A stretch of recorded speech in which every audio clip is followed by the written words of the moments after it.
আসসালামু আলাইকুম। সবাই কেমন আছেন? সবাইকে জানাচ্ছি শুভ সন্ধ্যা। আজকে দুধ চা আর পোড়া রুটি নিয়ে আসলাম সন্ধ্যার নাস্তায়।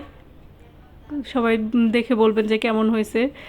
এটা তো এখন অনেক ভাইরাল, সবাই করছে। আজকে আমিও বানায় দেখলাম যে কেমন লাগে খাইতে। ফার্স্ট টাইম মতো আমি আজকে এটা খাচ্ছি, ভালোই লাগছে। তাই সবার সাথে একটু শেয়ার করলাম কিভাবে বানালাম।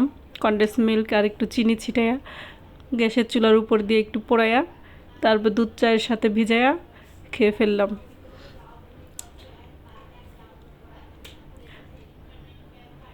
সবাই দেখতেছি পোড়া রুটি দিয়ে দুধ চা খাচ্ছে আর ভিডিও দিচ্ছে।